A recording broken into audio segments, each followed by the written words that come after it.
اس کی مریض لاڈلی کے بے رونق چہرے پر کچھ رنگ آ جائے، شاید اس تازہ اور میٹھے دودھ کی تاثیر سے ہی کچھ پل کے لیے اس کی نڈال سی دلاری توانائی محسوس کرے۔ سکینہ نے دودھ کی کٹوری اٹھا کر منہ سے لگائی ہی تھی کہ باہر سے اس کے برے باپ کے کھانسنے کی آواز سنائی دی، مگر دوسری آواز سن کر تو جیسے اس کی پوری روح ہی جھنجھنا سی گئی۔ یہ تو سانول کی آواز تھی، ہاں اسی سانول کی جس کی محبت نے اس کی روح کے ریشے ادھیر کر رکھ دیے تھے۔ سکینہ کے ہاتھ میں کٹوری کچھ ایسی لرزی کہ سارا دودھ اس کے کپڑوں پر چھلک گیا۔ سکینہ نے کٹوری نیچے رکھ دی اور خود پردے کی اوٹ سے باہر ہونے والی بات چیت سننے لگی۔ پتہ چلا کہ سانول کسی کام سے سکینہ کی گلی سے گزر رہا تھا کہ سکینہ کی باپ کی نظر اس پر پڑ گئی۔ پرانی باتوں اور یادوں کا سلسلہ کچھ ایسا چلا کہ گلے شکوے زبان تک آ گئے۔ سانول نے سکینہ کے باپ کو یقین دلایا کہ وہ آج بھی ان کے گھرانے کا ایک فرد سمجھتا ہے خود کو، مگر سکینہ کا باپ باضد ہو گیا کہ اب ملاقات ہوئے گی تو وہ دو گھری اس کے گھر کے صحن میں بیٹھ کر انہیں عزت بخشے۔ سانول نے اسے ٹالنے کی بہت کوشش کی مگر اس کی ایک نہ چلی۔ سکینہ کی ماں جو دل میں ہمیشہ ہی سانول کو اپنے داماد کے روپ میں دیکھنے کی خواہش مند تھی، اسے گھر میں پا کر ایک بار پھر اپنی ناکام آرزو کا غم لیے سانول کی خدمت میں مصروف ہو گئی۔ گھر میں کچھ اور تو تھا نہیں پیش کرنے کے لیے۔ سانول کے گھر سے آئی دودھ کی مٹکی میں سے ہی ایک کٹوری نکال کر سانول کو تھما دی، جو اس نے ایک سانس میں حلق سے نیچے اتار لی اور جانے کے لیے کھڑا ہو گیا۔ شاید وہ سکینہ کا سامنا کرنے کے خیال سے گھبرا رہا تھا، مگر سانول دروازے تک بھی نہ پہنچ پایا تھا کہ لڑکھڑا کر وہی گر گیا۔ سارے گھر میں پونچال سا آ گیا، سبھی سانول کی جانب لپکے۔ سکینہ بھی ساری لاج شرم بلا کے دروازے کی طرف دوڑی۔ سانول کے ہونٹوں کے کنارے سے خون کی ایک پتلی سی لکیر نے زمین پر گلال بکھیر دیا تھا۔ سانول اور سکینہ کی نظر آخری بار ٹکرائی، وہ دونوں کی آنکھوں میں ایک عجیب سی اداسی تھی۔ سانول کو کچھ کہنے اور سکینہ کو کچھ سننے کی مہلت ہی نہ ملی اور سانول نے وہی سکینہ کے سامنے دم توڑ دیا۔ ایک قیامت آ گئی، سکینہ کو سکتہ طاری ہو گیا۔ سکینہ کے باپ اور گھر کے باقی مردوں کو علاقے کی پولیس قتل کے الزام میں در کر لے گئی۔ رجو کو جب سانول کی موت کا پتہ چلا تو اس نے لمحے بھر میں ہی صحن میں بنے کنویں کی منڈیر ٹاپ کر گہرائی میں چھلانگ لگا دی۔ خوش قسمتی سے گھر کی نوکرانی نے بروقت اطلاع کر دی اور رجو کو زندہ کنویں سے نکال لیا گیا، مگر وہ زندہ کب تھی؟ چند اعضاء کے درکنے اور سانس کی روانی کو زندگی کا نام کیوں دیتے ہیں لوگ؟ 7 دن بعد رجو کا سکتہ ٹوٹا تو وہ پہلی بار ٹوٹ کر روئی۔ اسے پتہ چلا کہ سکینہ کے گھر والوں نے جلن اور حسد کی آگ میں جلتے ہوئے سانول کو دودھ میں زہر ملا کر مار ڈالا ہے۔ ساری بستی یہی سمجھتی تھی کہ یہ حرکت سکینہ کی ہو سکتی ہے، جس پر پردہ ڈالنے کے لیے اس کے گھر والوں نے خود کو قربانی کے بکرے کے طور پر پولیس کے حوالے کر دیا ہے۔ رجو نے اپنی عزت کی پرواہ بھی نہیں کی اور اپنی سیاہ چادر اوڑھ کر سکینہ کے گھر پہنچ گئی۔ سکینہ اور جو کچھ دیر کے لیے ایک دوسرے کو ٹکر دیکھتے رہے اور پھر رجو یوں لب کا سکینہ کے سینے سے جا لگی جیسے برسوں کے بچھڑے ملتے ہیں، اور پھر رجو یوں ایسا پھوٹ پھوٹ کر روئی کہ سیلاب آ گیا۔ صرف وہ دونوں ہی دنیا میں ایسی تھی وہ ایک دوسرے کے دل کا درد سمجھ سکتی تھی۔ ان دونوں کا محبوب ان سے بچھڑ گیا تھا۔ وہ دونوں ایک دوسرے کے رقیب تھی، مگر رقیب سے زیادہ محبت کے بچھڑنے کا دکھ بھلا کون جانتا ہے۔ یہاں محاورتاً نہیں حقیقتاً دونوں کا غم ایک تھا، صرف وہی دونوں اس کرب کی کاٹ اور جان لیوا عذاب سے واقف تھی۔ رجو نے پولیس کو اپنا سچا بیان کارڈ کرا دیا۔ سکینہ کے گھر والے رہا ہو گئے اور جو سلاخوں کے پیچھے چلی گئی، مگر اس وقت کی بھٹی نے سکینہ کو کچھ ایسا جلایا کہ وہ تب کا کندن ہوگی، ایک ایسا پارس بن گئی جس سے چھو کر لوہا تو مٹی بھی سونا بنتی گئی۔ سکینہ خود تو خاک ہوئی، مگر اس کی خاک سے قدرت نے دوسروں کے تخت جوڑ دیے، نصیب باندھ دیے۔ سکینہ دوسروں کی دعا کی قبولیت کا زینہ بن گئی۔ شاید اسے یہ اعزاز اس لیے ملا کہ اس نے خود اپنے لیے دنیا ترک کر کے چھوڑی تھی۔ اس کے ہاتھ جب بھی اٹھے یا اس کے لب جب بھی کھلے، صرف اوروں کے لیے ہی کھلے، خود اپنے لیے کچھ بچا ہی کب تھا کہ وہ مانگتی۔ شاید ہم جب کسی دوسرے کے لیے اپنے خدا سے کچھ مانگتے ہیں، تب ہم خلوص، عاجزی اور بندگی کو اس مراج پر ہوتے ہیں جو دنیا کی ہر دعا کی قبولیت کا آخری پیمانہ ہے۔ نصف شب ڈل چکی تھی، خانہ بدوش بنجاروں کا جلاؤ ہوا الاؤ سرد پڑ گیا تھا۔ بنجارے نے آخری تان لگائی اور محفل برخاست کر دی۔ جانے اس لمحے پھر مجھے شدت یہ احساس کیوں ہوا کہ میں خود بھی تو ایک بنجارہ ہوں، اور وہ مجسمہ ساز کسی چاند نگر کی شہزادی تھی۔ بنجاروں کی پہنچ شہزادیوں تک بھلا کب ہوتی ہے؟ مٹی کے کھلونوں کے بدلے روح کا سونا کون بیچتا ہے؟ روح کے سودے صرف روح کے بدلے ہوتے ہیں، اور جو مجھ جیسے بے روح بدصورت ہوتے ہیں ان کی ہاتھ صرف خاک ہی آتی ہے، خاک کے بدلے خاک۔ شکور اور مہر دین سکینہ کو لے کر واپس جانے لگے تو میں نے شکورے سے کہا، اتنا کچھ ہو چکا تھا اور تم نے مجھے کچھ نہیں بتایا، پھر بھی تمہاری یہ خواہش ہے کہ تمہاری نواسی ہنس سے بولے اور پھر سے ہم زندگی جیے۔ شکور شرمندگی کے مارے سر جھکا کے کھڑا رہا۔ مہردین اس کی مدد کی، یہ ساری بلا بتانے کی باتیں ہیں سائیں جی، بڑی شرمندگی ہی شرمندگی ہے، اور پھر تم سے کون سی بات چھپی ہے سائیں؟ یہ نماریاں تو بس یہ چاہتا ہے کہ اس کی سکینہ بھی دوسری لڑکیوں کی طرح ڈولی چڑھ کر اپنے لاڑے کے ساتھ رخصت ہو جائے، اس کا بھی گھر بار ہو، بال بچے ہوں۔ یہ باتیں سب کے سامنے کہنے والی تو نہیں ہیں سائیں جی، بس تم دعا کرو ہماری سکینہ کے لیے۔ میں نے سر جھکائے کھڑی سکینہ پر ایک نظر ڈالی۔ یہ مجھ جیسے برائے نام اور دکھاوے کے سائیں بابوں کی دعا سے بہت آگے جا چکی ہے۔ مہردین سے اس کے حال پر چھوڑ دو، اس کی خوشی اور اس کے غم کے معیار اس دنیا کی روایت سے بہت جدا ہیں۔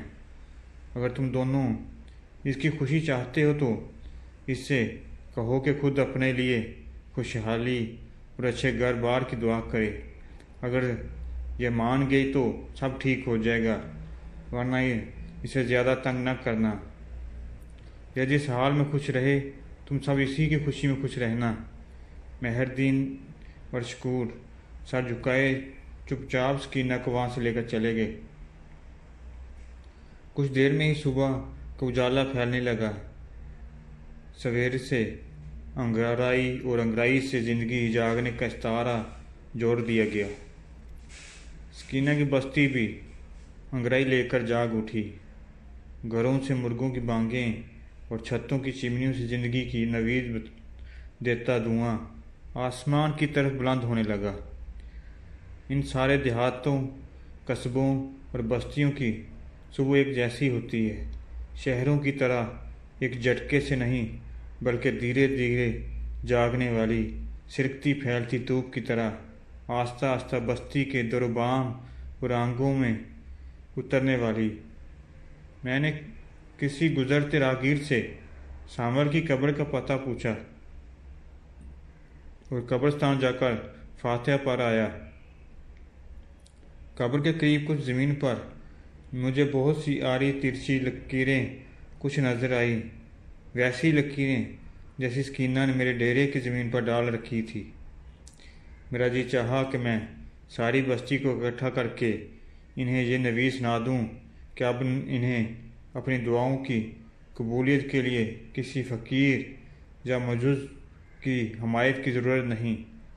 وہ دو ہاتھ جن کے اٹھنے کے بعد قدرت کوئی دعا رد نہیں کرتی، وہ ہتھیلیوں کا چاند تو خود ان کی بستی کے ایک کچے گھر میں روشن ہے، مگر یہ سدا کے ظاہر پرست لوگ بھلا میری بات پر کہاں یقین کریں گے؟ ہاں، اگر سکینہ کسی چودھری وڈیرے یا نمبردار کی بیٹی ہوتی تو یہی لوگ آنکھیں بند کر کے میرے ہر جھوٹ پر یقین بھی کر لیتے، اور اس وقت تک سکینہ کی حویلی کے باہر ضرورت مندوں کی بھیڑ لگ چکی ہوتی۔ میں آج تک کبھی یہ بات نہیں سمجھ پایا تھا کہ ہم انسان دعا کی قبولیت کے لیے اپنے جیسے زندہ یا مردہ انسانوں کی سفارش یا وسیلہ کیوں ڈھونڈتے ہیں۔ ہم اپنے رب سے براہ راست کچھ مانگتے ہوئے اتنا جھجکاتے و شرماتے کیوں ہیں؟ یہ کیسی بے یقینی ہے ہمارے اندر، یا شاید یہ بھی مایوسی کی ایک قسم ہے، مگر مایوسی کو تو کفر قرار دیا گیا ہے، گویا یہ سارے بے یقین بھی اپنے اعتبار کے کفر ہیں۔ ڈیرے پر واپس پہنچنے سے پہلے میں نے یہ طے کر چکا تھا کہ ایک آدھا ہفتے میں یہاں سے کوچ کر جاؤں گا، کیونکہ میں جب تک سکینہ کے آس پاس ٹھکانہ بنائے رہتا اس کی برکت لوگ میری کرامت سمجھتے رہتے، مگر میں اب اس ڈھونگ کا بوجھ مزید نہیں اٹھا سکتا تھا۔ واپس آ کر میں نے 2 گھڑی سستانے کے لیے کمر ٹکائی ہی تھی کہ مہر الدین کا پوتا اپنی چھوٹی ہی سی سرخ سائیکل دوڑتے ہانپتا ہوا وہاں آ پہنچا۔ میں نے حیرت سے اس کی طرف دیکھا۔ سب خیر تو ہے کاکے؟ بچے نے مجھے چاروں طرف گھوم پھر کر یوں دیکھا جیسے تسلی کر رہا ہو کہ میں ٹھیک ہوں یا نہیں۔ کچھ نہیں سائیں جی، دادا ابا نے کہا تھا کہ جا کر دیکھو سائیں جی ٹھیک ٹھاک ہیں کہ نہیں۔ بس اب میں چلا آیا۔ وہ جیسے آیا تھا ویسے ہی تیز پیدل چلاتے ہوئے وہاں سے بھاگ گیا۔ یہ بچے بھی اپنی دنیا میں رہنے والے مست ملنگ ہی تو ہوتے ہیں، اپنی رمزیں خود ہی جانتے ہیں۔ جانے مہر الدین اسے کس کام سے بھیجا تھا اور وہ کیا سمجھتا تھا، مگر دوپہر ڈلتے ہی مہر الدین خود بھی شکورے کے ساتھ بربرایا ہوا سا وہاں پہنچا۔ ان دونوں کے چہرے پر پریشانی کی لکیریں دور سے پڑھی جا سکتی تھیں۔ سائیں جی سب خیر ہی صلاح ہے نا؟ ہاں میں ٹھیک ہوں، مگر تم دونوں اتنے پریشان کیوں دکھائی دے رہے ہو؟ ان دونوں سے کوئی بات ٹھیک سے جڑ نہیں پائی۔ وہ جس سکینہ نے آج صبح یہاں سے واپس جا کر تمہارے لیے بہت بڑا سپنا دیکھا ہے۔ میں ہنس پڑا۔ بس اتنی سی بات ہے؟ تم دونوں سکینہ کے برے سپنے سے گھبرا کر یہاں دورے چلے آئے؟ میری زندگی پہلے ہی کسی برے خواب سے کم نہیں ہے۔ جاؤ جا کر سکینہ سے کہہ دو کہ میں بالکل ٹھیک ہوں۔ میرے لیے فکر مند نہ ہوا کرو تم لوگ، کچھ نہیں ہوگا مجھے۔ لیکن میری اس بے فکری کا ان دونوں پر کوئی اثر نہیں ہوا۔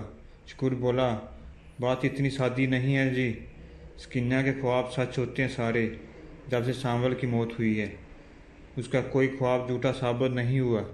میں نے ان دونوں کو تسلی دی، مگر تم دونوں اتنے پریشان کیوں ہو؟ آخر اس نے ایسا کیا دیکھ لیا خواب میں؟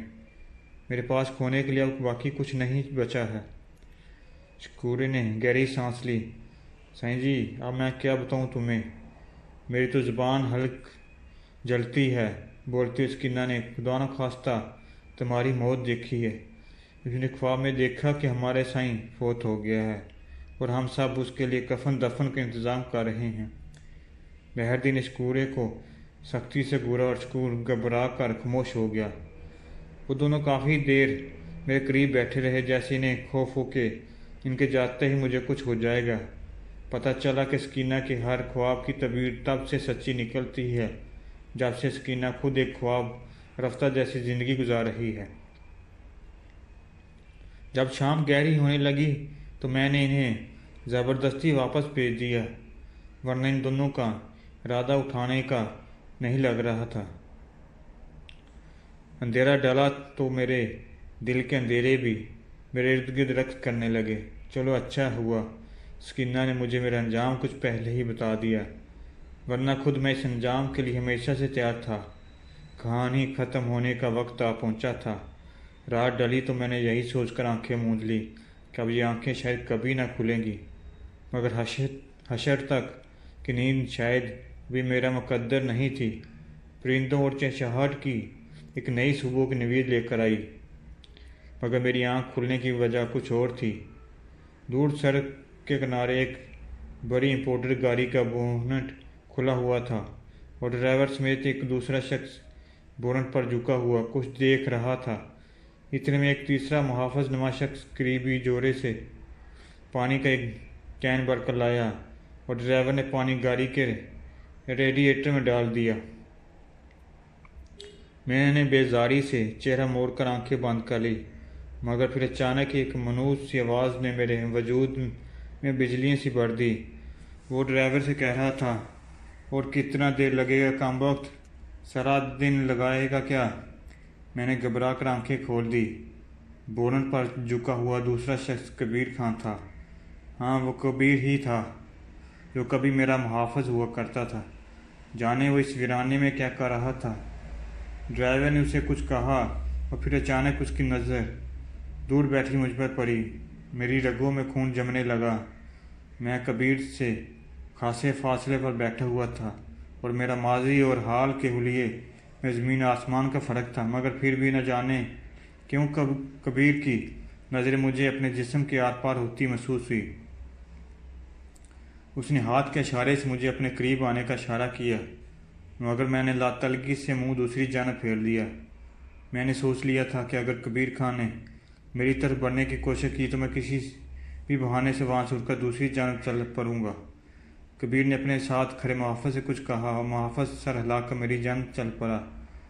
میں دم سادے بیٹھ رہا۔ اچھا ہوا کہ کبیر خود میری طرف نہیں آیا، ورنہ وہ میری آواز ضرور پہچان لیتا۔ محافظ نے میرے قریب آ کر سلام کیا اور جیسے میری ہی ایک تصویر نکال کر اس نے میرے سامنے رکھ دی۔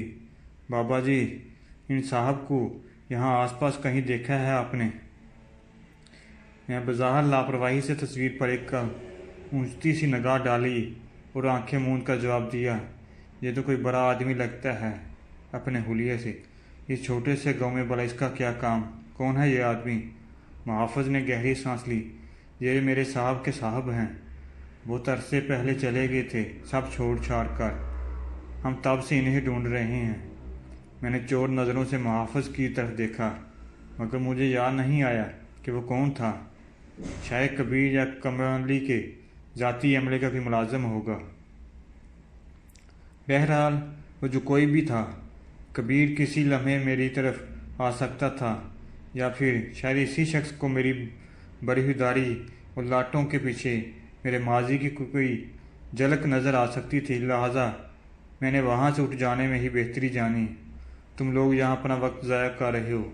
یہاں آس پاس کی سبھی بستیوں میں اپنی زندگی کے بہت سال گزار چکا ہوں، سبھی جگہ آنا جانا رہتا ہے۔ یہ شخص کبھی یہاں نہیں آیا۔ جاؤ کہیں اور تلاش کرو، میں ذرا ڈیرے کے لیے پانی بھر لاؤں۔ محافظ بھی میرے ساتھ ہی کھڑا ہو گیا اور ہم دونوں مخالف سمتوں کی جانب چل پڑے۔ میں نے کچھ دور جا کر ایک درخت کی اوٹ سے چھپ کر دیکھا تو محافظ اور کبیر آپس میں کچھ بات کر رہے تھے۔ پھر وہ تینوں گاڑی میں سوار ہو گئے اور ریاست پور سے مخالف سمت میں آگے بڑھ گئے، لیکن میں کبیر خان کو اچھی طرح جانتا تھا۔ وہ اتنی جلدی ہار ماننے والوں میں سے نہیں تھا۔ آج نہیں تو کل وہ اس راستے پر ضرور پلٹتا۔ میرے دل میں یہ خدشہ ہمیشہ سے موجود تھا کہ میرے یوں چلے جانے کے بعد وہ سب ہاتھ پر ہاتھ دھرے نہیں بیٹھے رہیں گے، اور پھر کبیر خان جیسا وفادار تو کبھی ٹک کر نہیں بیٹھ سکتا تھا۔ مجھے یقین تھا کہ اس نے ہر وہ جگہ چھان ماری ہوگی جہاں میری موجودگی کا ذرا برابر بھی امکان رہا ہوگا۔ میرا دل ایک بار شدت سے مچلا کہ میں ایک لمحے کے لیے کبیر کو روک کر اینی کے بارے میں پوچھ لوں، پھر میں اسے اپنی قسم دے کر منا لیتا کہ وہ کبھی کسی کے سامنے میرا ذکر نہیں کرے گا، مگر پھر بھی میں نے خود ہی اپنے اندر کے اس ابال پر قابو پا لیا۔ کبیر مجھے اپنے ساتھ لے لیے بنا کبھی واپس نہ جاتا، پھر خود بھی عمر بھر کے لیے یہیں ڈیرے ڈال دیتا۔ ان کے جانے کے بعد بہت دیر بعد تک بھی میرے دل کی دھڑکنیں معمول پر نہیں آئی۔ سب کچھ دوبارہ سے تازہ ہو گیا میرے دل و دماغ میں۔ یادیں کبھی پرانی ہوتی ہیں، یاد ماضی کو بلانا صرف دل بہلاوے کی باتیں ہیں۔ چاہے ہم ساری عمر بھی اپنی یادوں سے فرار لے کر بھاگتے رہیں، ہم جہاں تھک کر گرتے ہیں وہیں سے یادوں کی سرحد شروع ہوتی ہے۔ کبیر خان کی آمد نے میرے لیے خطرے کی گھنٹی بجا دی تھی۔ اب میرا یہاں رہنا ممکن نہیں تھا، وہ کبھی بھی واپس پلٹ سکتا تھا۔ میں نے مہر دین کے ذریعے شکورے کو بلایا بھیجا۔ میری امیر کے مطابق سکینہ بھی شکورے کے ساتھ چلی گئی۔ شاید شکورے نے اسے بھی میری روانگی کے خدشے سے آگاہ کر دیا تھا۔ سکینہ میرے لیے کافی فکر مند دکھائی دے رہی تھی۔ میں نے اسے تسلی دی، میری فکر نہ کرنا، میں بہت پہلے مر گیا تھا، اب صرف تصدیق ہونا باقی ہے۔ ہو سکے تو اپنے ماں باپ اور نانا کی خاطر کسی بہتر اور نیک بندے کو اپنا جیون ساتھی چن لینا۔ میں جانتا ہوں تمہارے لیے وہ دوہری زندگی جینا بھی کسی عذاب سے کم نہیں ہوگا، مگر یہ دنیا اپنے لگے بندوں اصولوں پر چلتی ہے، سو جیسا دیس ویسا بیس اپنا لو۔ میں نے شکورے اور مہر دین کو سختی سے منع کیا تھا کہ وہ بستی میں میری روانگی کا کسی سے ذکر نہ کریں گے۔ رخصت ہوتے وقت ہم چاروں کی آنکھیں نم تھیں۔ وہی کچھ جھوٹے وعدے ہوئے پھر سے ملنے کے، جلد لوٹ آنے کے، سدا ایک دوسرے کو یاد رکھنے کے۔ جانے یہ آخری ملاقاتیں ہمیں اتنا جھوٹ بولنے پر کیوں مجبور کر دیتی ہیں، جبکہ رکنے والے اور جانے والے دونوں ہی جانتے ہیں کہ یہ ان کی آخری ملاقات ہے۔ صبح منہ اندھیرے میں وہاں سے چل پڑا۔ بڑی سڑک پر آتے ہی مجھے بس مل گئی۔ میں چپ چاپ سر جھکائے آخری سیٹ کے کونے پر جا کر ٹک گیا۔ دیہاتوں سے کچا کھچ بھری ہوئی تھی۔ گھنٹوں بھر ہچکولے کھانے کے بعد اچانک ہی گاڑی رک گئی۔ میں نے چونک کر سر اٹھایا۔ آگے پولیس کا ناکہ لگا ہوا تھا۔ 2 پولیس والے اوپر چڑھ آئے۔ ان کی باتوں سے لگتا تھا جیسے وہ کسی خاص شخص کی تلاش میں ہے۔ اتنے میں میں سے ایک کی مجھ پہ نظر پڑی۔ وہ چند لمحے مجھے دیکھتا رہا اور پھر زور سے چلایا، یہ تو یہاں بیٹھا ہوا ہے۔